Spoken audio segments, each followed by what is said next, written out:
जी श्री कृष्णा, राधे राधे, हरे कृष्णा। आप सभी को शततिला एकादशी की हार्दिक शुभकामनाएं। हर साल माघ महीने के कृष्ण पक्ष की एकादशी तिथि को शततिला एकादशी का पावन व्रत रखा जाता है।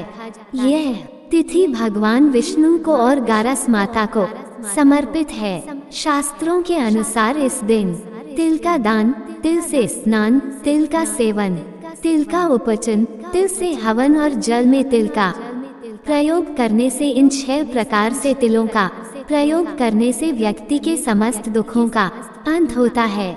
आज के दिन तिलों के इन 6 प्रकार से प्रयोग किए जाने के कारण ही इस एकादशी का नाम शततिला पड़ा है। आइए जानते हैं साल 2026 में शततिला एकादशी का व्रत किस दिन रखा जा रहा है। हरिवासर का समय कब समाप्त होगा, तुलसी के पत्ते कब तोड़े जाएंगे, व्रत पारण करने का शुभ मुहूर्त क्या रहेगा, और इस बार एकादशी का व्रत वृद्धि योग में रखा जा रहा है। वृद्धि योग का क्या महत्व होता है, ये भी आप जानेंगे। इस बार एकादशी तिथि 13 जनवरी दिन मंगलवार को दोपहर 3:18 से शुरू होगी।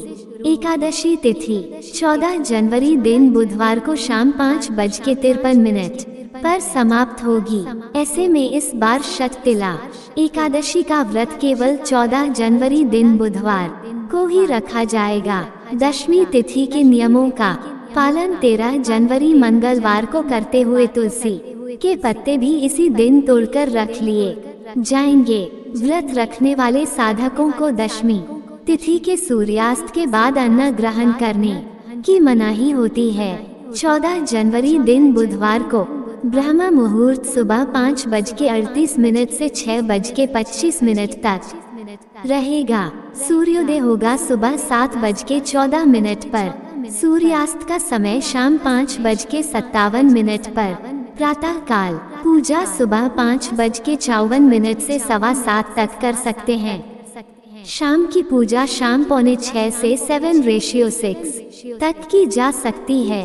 इस दिन राहु काल दोपहर 12 बजे से 1:30 बजे तक रहेगा।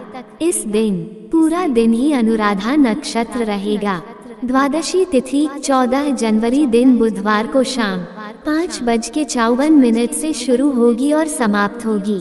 15 जनवरी दिन गुरुवार को रात 8:16 पर। इसके बाद से त्रयोदशी तिथि लग जाएगी।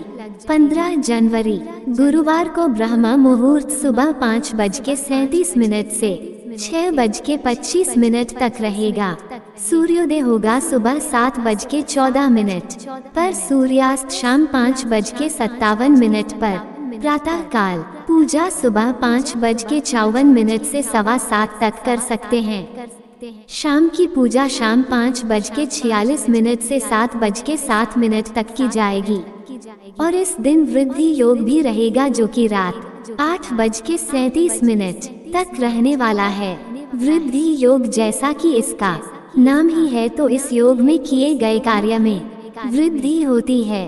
अगर आप नई रोजगार या व्यापार शुरू करने का सोच रहे हैं तो यह योग सबसे बढ़िया है।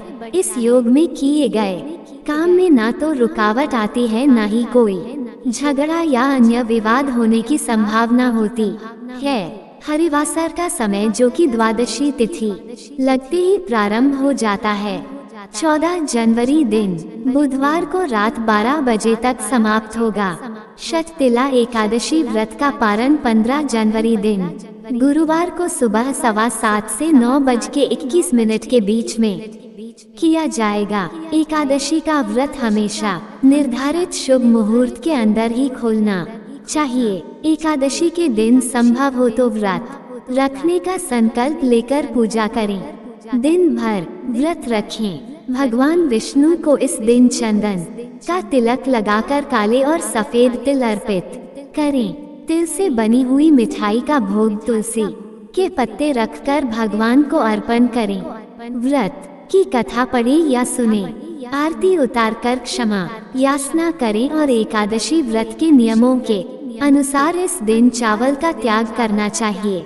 गृहस्थ लोगों को भी अन्न का सेवन करने की मनाही होती है, इसलिए फलाहार का सेवन सभी लोग कर सकते हैं। व्रत रखने वाले श्रद्धालुओं को अगले दिन द्वादशी तिथि को पूजा करके दान की सामग्री किसी ब्राह्मण देवता को या किसी सुपात्र को दान में देकर फिर व्रत का पारना प्रसाद ग्रहण करके करना चाहिए। इस बार की एकादशी का विशेष भोग क्या है, जो भगवान विष्णु को अर्पित करके आप स्वयं भी व्रत खोल सकते हैं। इसके बारे में आप हमारे चैनल पर एकादशी व्रत पारना की वीडियो जरूर देखिएगा। जानकारी कैसी लगी कमेंट बॉक्स में जरूर बताइएगा।